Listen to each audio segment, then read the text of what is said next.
Gente, eu preciso falar agora com a Vitória Bel, porque o deputado Guilherme Derrite afirmou que o PL antifacção está pronto para ser votado na semana que vem. Vitória Bel está acompanhando essa história, ó.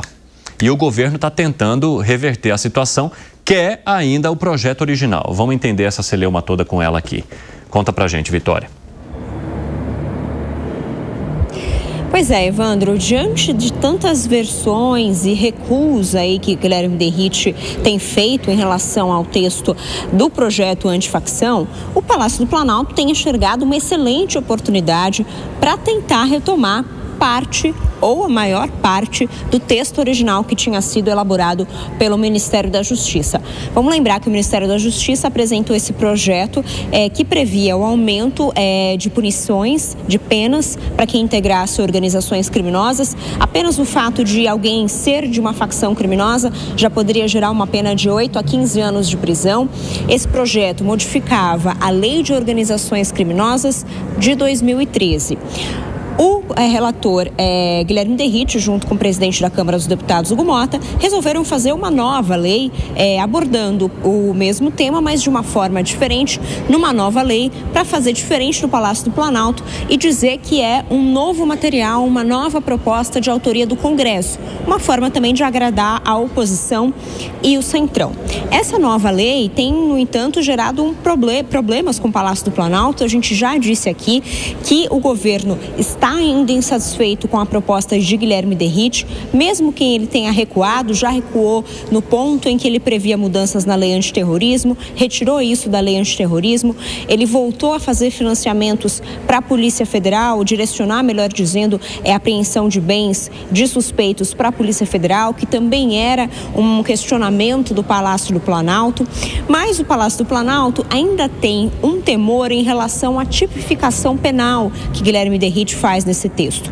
O Guilherme Derrite, ele coloca ali dentro da Lei de Crimes Hediondos do Código Penal uma nova tipificação que seria de domínio social estruturado. Então, apesar da citação que ele faz a facções criminosas, da forma como ele caracteriza a facção criminosa, o tipo penal que ele de fato está criando no Código Penal é domínio social estruturado. E o Palácio do Planalto avalia que esse termo é muito vago, pode inclusive abrir um precedente para possíveis punições de movimentos sociais que utilizam de dominação de território, como o MST, por exemplo. E o Palácio do Planalto vinha fazendo uma modificação mais específica na explicação deles, que seria justamente punir o integrante de uma organização criminosa qualificada como facção criminosa. Pois bem, toda essa discussão, o Palácio do Planalto avalia que agora, até terça-feira, se mantiver o prazo estabelecido por Hugo Motta de votação, eles devem conseguir fazer mais alterações nesse texto, junto com o relator Guilherme Derrite, justamente porque eles têm enxergado um enfraquecimento do secretário licenciado de Segurança de São Paulo. Eles avaliam que que a direita tinha colocado ali Guilherme Derrite como uma forma de fortalecê-lo, até pensando nas eleições de 2026, mas o tiro saiu pela culatra, de acordo, é claro, com a interpretação dos governistas. Derrite não se deu bem nessa relatoria, acabou não colocando ali as chamadas boas práticas legislativas na lei, virou uma confusão. E o Palácio do Planalto avalia que, portanto, eles podem aproveitar isso para tentar retomar o texto original. Um dos auxiliares do presidente Lula, inclusive, usou a seguinte expressão para tentar caracterizar Derrite: parece um elefante numa loja de cristais. E eles disseram ainda, abre aspas aí para esses auxiliares do Lula, que Derrite está desmoralizado, fecha aspas. Eles disseram ainda, inclusive, que a direita está praticamente rifando o Derrite, porque colocou ele numa situação caótica que pode gerar, inclusive, um prejuízo para a imagem dele. Resta saber se o Hugo Motta vai manter ou não essa data de votação para terça-feira. Eu conversei hoje mais cedo com líderes de partidos de centro. Eles avaliam que o texto de Derrite ainda não está bom, precisa de modificações e pode sim existir a possibilidade de um novo adiamento feito pelo presidente da Câmara, Hugo Motta. Evandro. Muito bom, Vitória. Obrigado pelas tuas informações. Piperno, Derrite seria um elefante numa loja de cristais? Eu sou até suspeito para falar, porque eu disse que isso foi uma escolha absolutamente desastrada, demagógica, e agora a gente está vendo a realidade. Hoje, por exemplo, o jornal O Estado de São Paulo, insuspeito aí de ser de esquerda, do PT e tal, publica um editorial com o seguinte título, brincando com coisa séria. Aqui, ó. Profusão de rascunhos do projeto antifacção revela um relator perdido e uma Câmara sem maturidade para tratar de um dos maiores desafios, que é combater o crime organizado. Isso aí o jornal Estado de São Paulo dizendo, não é coisa de gente do governo, da situação e tal, né? Então tá aqui. Os rascunhos contraditórios pintam o retrato de um relator perdido, incapaz de construir um consenso mínimo sobre um texto crucial para a segurança pública. É óbvio que, e eu não vou cansar nossa audiência com outros trechos desse belo e necessário editorial, porque a gente está falando sobre isso todo dia. Quer dizer, é toda hora uma nova versão, né? Parece até a escolinha do professor Derrite, porque, na verdade, ele não sabe exatamente o que ele quer, demagogicamente tentou enfiar um projeto que não era algo minimamente execuível e palatável para rigorosamente ninguém, e agora, inclusive, até mesmo os governadores de direita que foram lá para Brasília pediram um prazo maior, um tempo maior para tentar, então, gestar uma nova proposta. Quer dizer, foi mexer no que não devia e não corrigiu o que poderia ser acertado. Então, é sim uma desmoralização até aqui do suposto especialista em segurança pública. Saiu desmoralizado? Não, vejo completamente diferente do Piper, não vejo que é um elefante numa loja de cristais. E do Estadão. Também. Eu vejo que é uma raposa no galinheiro fazendo a festa ali. Sabe por quê, Piper? Por quê? Porque é normal, né? Quer dizer, é um tema absolutamente complexo, ele está conversando com todo mundo, tem indas e vindas, né? O projeto está em gestação, ele é o relator. Agora, politicamente, os holofotes estão nele. Eu não vejo todo este enfraquecimento, pelo contrário, eu vejo ele pautando o tema. Não é mais um projeto do governo, é o projeto do Derrite, portanto, é o projeto do Tarcísio. Não pauta mais nada. E eu digo mais, ô Piperno, a PEC da segurança foi escanteada, agora é o projeto do Derrite.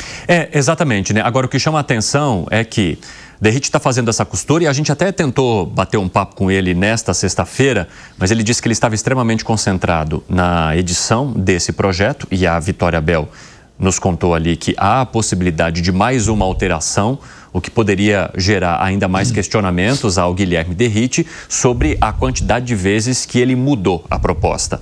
Sejam muito bem-vindos vocês que nos acompanham pela rádio, que bom ter vocês por aqui para a gente fechar sexta-feira com bastante informação. Eu sou o Evandro Cini, seguimos pela próxima 1 hora e estamos discutindo aqui o projeto Antifacção e e falando sobre a quantidade de vezes que essa proposta teve alterações e as críticas que são feitas pelo governo dizendo que Derrite é como se fosse um elefante numa loja de cristais. O Gani discorda, o Piperno concorda e eu quero te ouvir agora, Zé Maria Trindade. A indicação de Guilherme Derrite para a relatoria desse projeto, um projeto importante, num momento importante, foi do presidente do PP, Ciro Nogueira.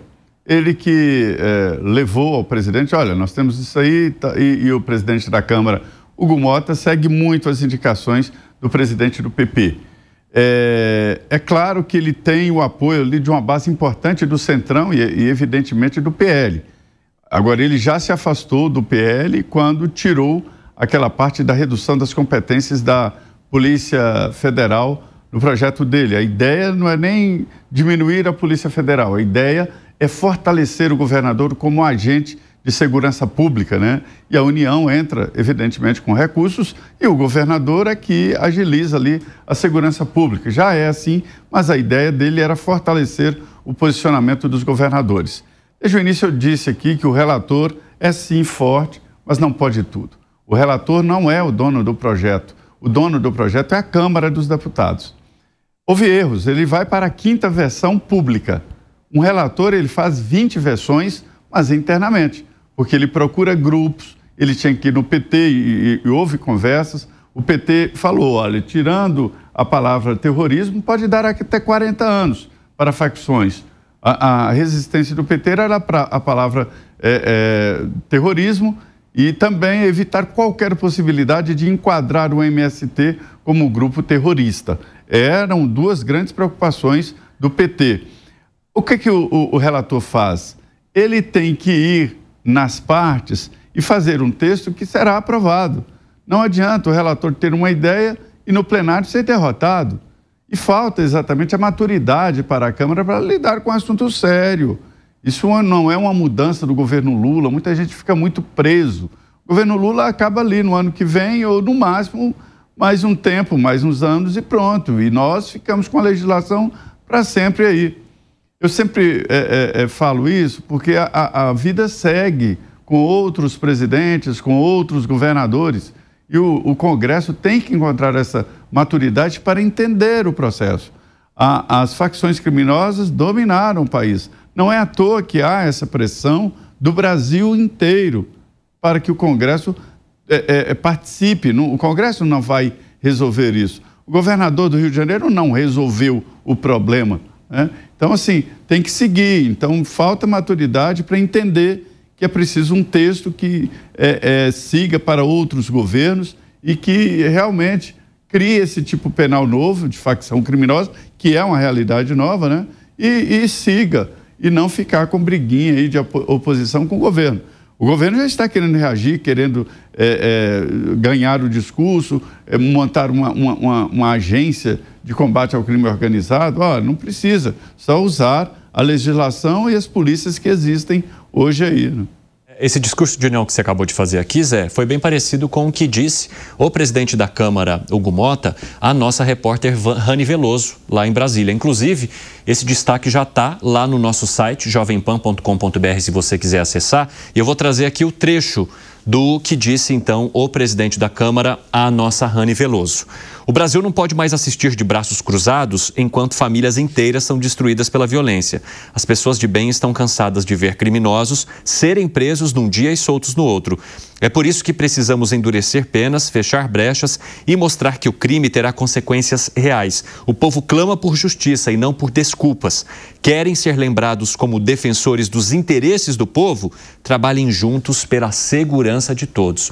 Ou seja, o presidente da Câmara também clamando por certa união diante da quantidade de divergências que acompanhamos até aqui nessa proposta de relatoria de Guilherme Derrite, mas que foi apresentada lá atrás pelo governo federal e que agora faz também uma tentativa, o governo, a partir do presidente Lula, de retomar a proposta original diante dessas críticas, principalmente com aquelas mudanças que foram propostas sobre a atuação da Polícia Federal e que depois sofreram um recuo diante da cobrança da sociedade e também da articulação política. Fala, Gani. Não, eu vejo que a fala do presidente da Câmara dos Deputados, Evandro, foi bastante coerente. É claro que o tema da segurança pública, ele é um tema absolutamente complexo, ele é um tema de Estado, não é um tema de governo, ele passa pelo endurecimento penal. Agora, é claro que também há muita divergência, né? É bom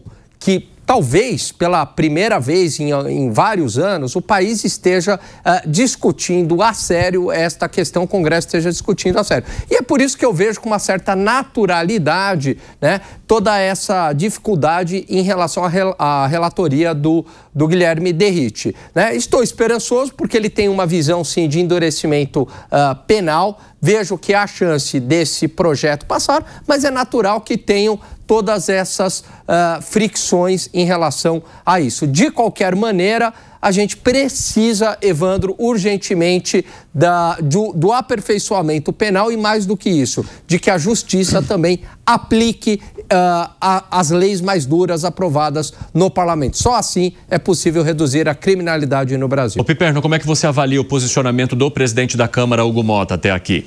O presidente, mais uma vez, ele vai se apequenando diante do desafio que ele tem, que é de presidir um dos poderes desse país, né? Ele não está à altura, de fato, e vem demonstrando isso. Aliás, ele mal conseguiu sentar na cadeira dele no momento, né, naquela retomada dos trabalhos em agosto. Ele não está à altura do cargo. E aí, ele joga para a torcida, às vezes, como nessa entrevista que ele fala, né? Mais uma obviedade, nada mais que isso. Ele errou absolutamente tudo na condução desse processo. É evidente que toda a sociedade, ela quer mais rigor no combate ao crime, ela quer endurecimento de penas, e isso não é uma exclusividade ou da oposição ou do governo. Tanto é que o governo tomou a iniciativa de enviar um projeto prevendo isso. Então, nenhum projeto chega ao Legislativo, à Câmara, perfeito. É óbvio que ele tem que provocar debates, é óbvio que ele precisa ser melhorado, e quanto a isso não se discute. Agora, no caso, por exemplo, da PEC da segurança, eu sempre comparo isso, o relator é o deputado Mendonça Neto, um deputado de oposição, mas é um deputado, alguém sensato. Você não vai sair, enfim, criticando o deputado, Mendonça Neto a priori sem saber o conteúdo do trabalho dele. Quem escolhe o Mendonça Neto não está jogando para a torcida, está exatamente escolhendo alguém que já liderou, alguém que já foi ministro de Estado, alguém acostumado a lidar com questões importantes. Quem escolhe o Derrite para relatar que era um deputado licenciado, hein? Ou seja, secretário de Segurança Pública. Exatamente. Está fazendo, na verdade, uma provocação, porque especialista em segurança pública, a Câmara tem um monte. Eu já disse, tem delegado, capitão, sargento, coronel, até general. Então, pinçar um outro que nem está lá no dia a dia é partir para a provocação, né? E deu no que deu. Além do que, o trabalho dele até aqui é ruim. Olha, eu recebi uma mensagem aqui do César Mussi, que sempre nos acompanha no 3 em 1, dizendo o seguinte: Zé Maria é muito bom, conhece os meandros políticos e é didático. E esse presidente da Câmara parece um bebezão mimado, não tem maturidade nem pulso. Como é que você avalia, Zé, aproveitando então os teus conhecimentos? É porque, por exemplo, assim, nessa boa entrevista que ele deu à Jovem Pan, por exemplo, ele fala como se ele estivesse falando de um mundo distante, de outro poder, e não é o poder que ele preside. Quem tem que fazer essa união é o presidente da Câmara. O presidente da Câmara, ele tem que unir o pensamento majoritário da casa. Ele tem que refletir isso.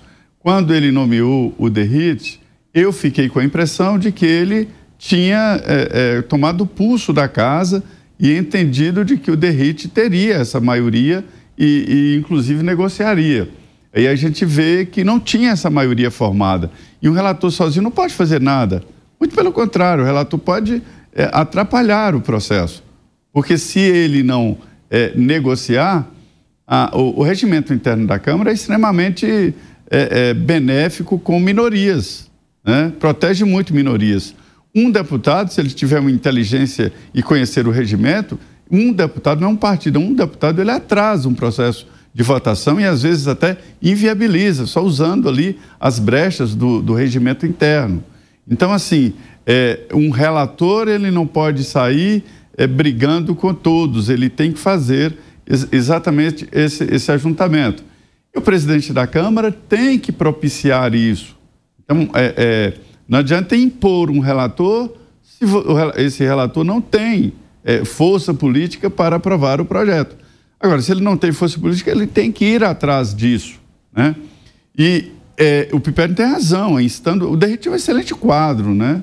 Ele foi deputado durante um mandato, já está no segundo, tem a experiência de rua da segurança pública, ele não é ninguém de administrativo nem nada, ele era um cara da frente de batalha mesmo, né? Então, ele tem conhecimento de todas as áreas, inclusive do executivo agora, no importante governo de São Paulo. Ele tem todas as credenciais para negociar. Só não pode ter arrogância, porque no final um voto é um voto lá na Câmara dos Deputados e transformar a Câmara em massa de manobra é possível, mas não é fácil não. Teve um comentário também muito bom aqui do Antônio Rodrigues, que fala o seguinte: Piperno, é difícil fazer um texto que agrade a todos. Tomara que faça 10 correções, mas que faça o que o povo queira. Antônio, César, todos, né? César Múcio, Antônio Rodrigues, vocês que estão acompanhando o nosso 3 em 1 e participando ativamente aqui, um abraço para vocês. Muito obrigado, viu? Muito bom passar a semana e fechá-la assim com a participação de todos. O que você acha, Piperno?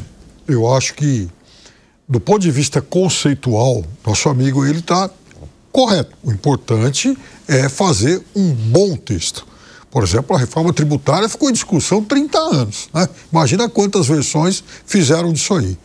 A questão é que começou errado. Primeiro, A Câmara tem 503 deputados. Qual é, meu Deus do céu, a necessidade de pegar alguém que não estava lá, tirar de um governo e falar, olha, precisamos desse cara. Tem um monte dessa área de segurança lá. Já começa aí, porque esse movimento, primeiro que ele soou como uma provocação. Segundo, ele começou errado ao perder tempo com essa questão do terrorismo. Não é uma questão de definir nomenclatura, é de aumentar a pena.